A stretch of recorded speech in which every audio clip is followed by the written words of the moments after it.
Hello and welcome back to Ready to Ride. Thank you for joining me in this session. It's going to be another short session just working on a few simple core exercises.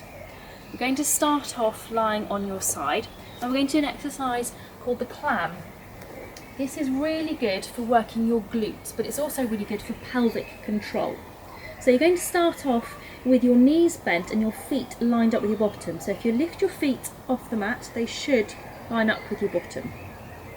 In this position, you want to imagine you've got space for a mouse to run underneath you, so I'll refer to that as your mouse hole. You also want to have your pelvic floor lift up onto floor 3, pretty much as with every other exercise. I suggest that you put your top hand onto your top headlight. It gives you a bit of feedback onto what your pelvis is doing. And then this clam exercise is really simple. You're going to open and close your top leg as if it was a clam opening its shell, hence the name. And you're looking to keep that mouse hole open and keep your pelvic floor onto floor 3. Keep your top headlight nice and stable and go for nice, steady, rhythmical movements. You want to avoid rocking backwards and forwards because that means that your body is joining in and it's no longer just a hip and glutes exercise.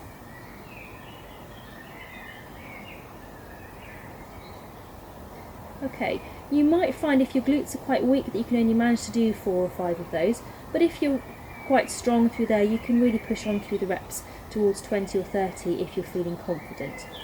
When you've done that one though, turn onto your back, and we're going to do another exercise which is really good for hip and pelvic control, and it's called the scissors. When you're on your back, the pelvic position that you need is a nice flat tummy, so you want to imagine you've got a clock face or you've got a plate of drinks balanced on your tummy. Again, hands onto your headlights can be really helpful for giving you that feedback of whether you're rocking from side to side or not. Once again, take your pelvic floor lift up onto floor 3 before you start, and then you're going to bring one leg from the hip up into what we call tabletop position. It's called tabletop because your leg is making the shape of a table.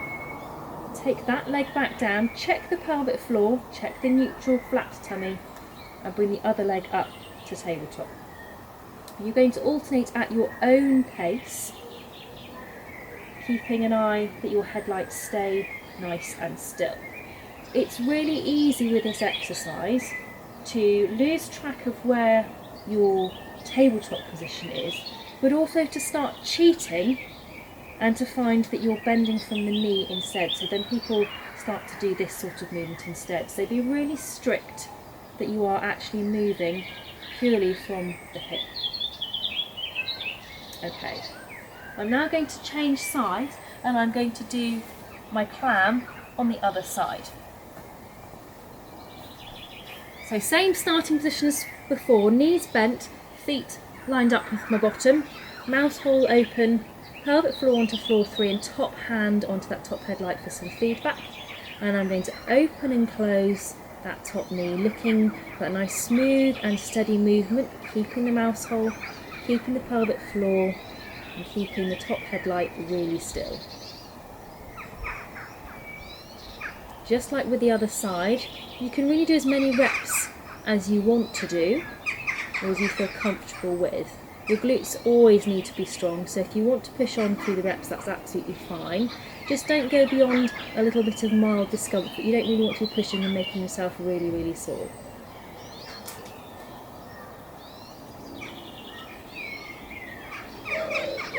Okay, so I'm going to finish that exercise now. I'm going to finish off with an exercise lying on my front. And I'm going to take hold of my thinner block because for me this works better on my front.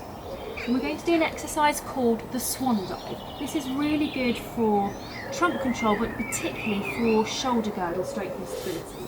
So for this, you need to lie on your front with your arms out to the side, elbows bent to 90 degrees, and your head just resting onto your headrest. I'm going to do this with my head to the side so that you can hear me better, but you want to do it with your face pointing straight down. Your start-up position over here is to imagine that you're lying over a puddle of water and you want to lift your tummy just away from that puddle. Take your pelvic floor lift onto floor 3 and draw your shoulder blades back and down, so the front of your shoulders come away from your mat. Then, looking at your mat, lift your head just away from your headrest and slowly back down. I'm going to turn now and face the mat so that you can see how it should look.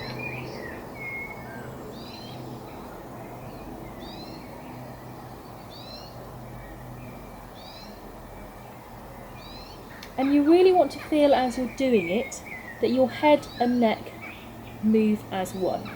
And all the way through your repetitions you're keeping that same feeling of tummy away from the puddle of water and mouse hole on pelvic floor onto floor 3.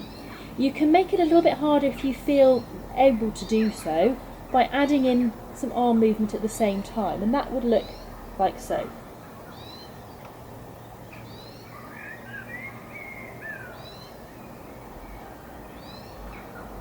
But you only want to do that if you really feel confident that you can keep your tummy away from the puddle of water throughout the easy version first of all.